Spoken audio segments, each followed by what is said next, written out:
యనమల రామకృష్ణారెడ్డి సహా ఏపీ ప్రభుత్వ సలహాదారుల నోటికి తాళం వేస్తూ ఎన్నికల కమిషన్ ఉత్తర్వులు జారీ చేసింది.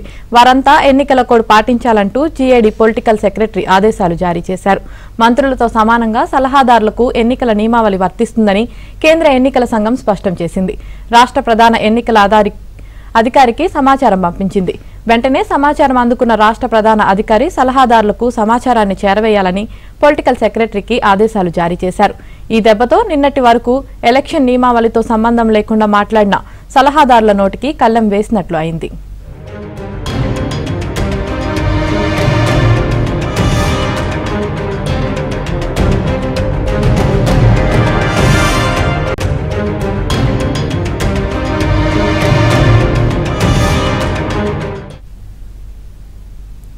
మంత్రులతో సమానంగా సలహాదారులకు ఎన్నికల నియమావళి వర్తిస్తుందని జీఏడీ పొలిటికల్ సెక్రటరీ అధికారికంగా ఆదేశాలు జారీ చేశారు. దీనికి సంబంధించి మరింత సమాచారం మా ప్రతినిధి సత్య అందిస్తారు. సత్య,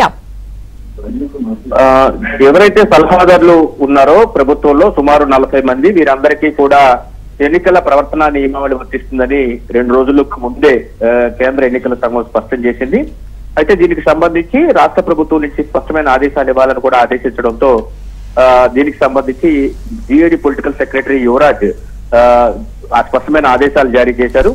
మొత్తం ఎన్నికల నియమావళి పూర్తి స్థాయిలో మంత్రులకు ఏ విధంగా అయితే వర్తిస్తుందో అదే విధంగా వీరికి కూడా ఎవరైతే సలహాదారులు ఉన్నారో వారందరికీ కూడా వర్తిస్తుందని స్పష్టం చేశారు.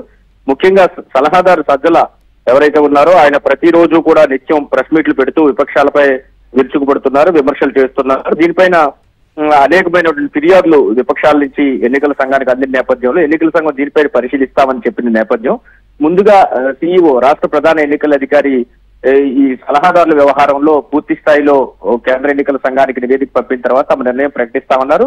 ముందస్తుగా వారికి కోడ్ వర్తిస్తుందా వర్తించదా అనే దాని మీద ఆయన కూడా సంశయం లేదు. అయితే కేంద్ర ఎన్నికల సంఘం ఈ సలహాదారులకు పూర్తి స్థాయిలో, ఎందుకంటే ప్రభుత్వం ఎక్సిక్కర్ నుంచి వారికి జీతాలు అందుతున్నాయి కాబట్టి వారు ఖచ్చితంగా ఏదైతే ఎన్నికల ప్రవర్తన నియమావళి పరిధిలోకి వస్తారు, వీరు నియమావళిని ఎట్టి పరిస్థితుల్లో అమలు విషయంలో వాళ్ళు కూడా తమ వంతు పాత్ర పోషించాల్సి ఉంటుందని కూడా స్పష్టం చేసిన పరిస్థితి అయితే ఉంది.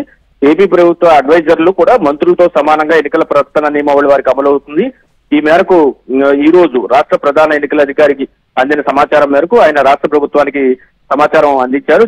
ఈ మేరకు రాష్ట్ర ప్రభుత్వం క్లియర్ కట్ ఆదేశాలు ఇచ్చింది. జీఏడీ పొలిటికల్ సెక్రటరీ యువరాజ్ దీనికి సంబంధించి ఒక నోట్ ను ప్రిపేర్ చేసి ఆ నోట్ ను అన్ని శాఖల కార్యదర్శులకు పంపించడం జరిగింది. ఆ శాఖ కార్యదర్శులు వారి పరిధిలో ఉన్నటువంటి సలహాదారులు ఎవరైతే ఉన్నారో వారందరికీ కూడా ఈ నోట్ ను సర్క్యులేట్ చేసి వారికి కూడా ఎట్టి పరిస్థితుల్లో ఎన్నికల ప్రవర్తన నియమావళికి మీరి మాట్లాడడానికి వీల్లేదని స్పష్టం చేసేందుకు ఒక నోట్ ను కూడా సిద్ధం చేసి పంపించారు. ఈ మొత్తం ఒక రకంగా చెప్పాలంటే సజ్జల అదేవిధంగా ప్రభుత్వ ఉద్యోగుల సలహాదారు ఎవరైతే చంద్రశేఖర్ రెడ్డి ఉన్నారో వీరిద్దరూ కూడా విపక్షాలను తీవ్రంగా విమర్శించడం, ముఖ్యంగా చంద్రశేఖర్ రెడ్డి అయితే సచివాలయంలోనే మీడియా సమావేశం పెట్టి విపక్షాలను తిడుతూ ప్రభుత్వానికి అండగా నిలవాలని ఉద్యోగులందరికీ పిలుపునివ్వడం, ఇటువంటి అంశాలు జరిగిన దరిమిలా ఈ విధమైనటువంటి ఆదేశాలు అయితే కేంద్ర ఎన్నికల సంఘాల నుంచి వచ్చినాయని చెబుతున్నారు. ఇకపైన సలహాదారులు ఎవరైతే ఉన్నారో ప్రభుత్వ సలహాదారు వాళ్ళందరికీ నోటికి కూడా ఎన్నికల కోడ్ రూపంలో తాళం పడినట్లుగా మన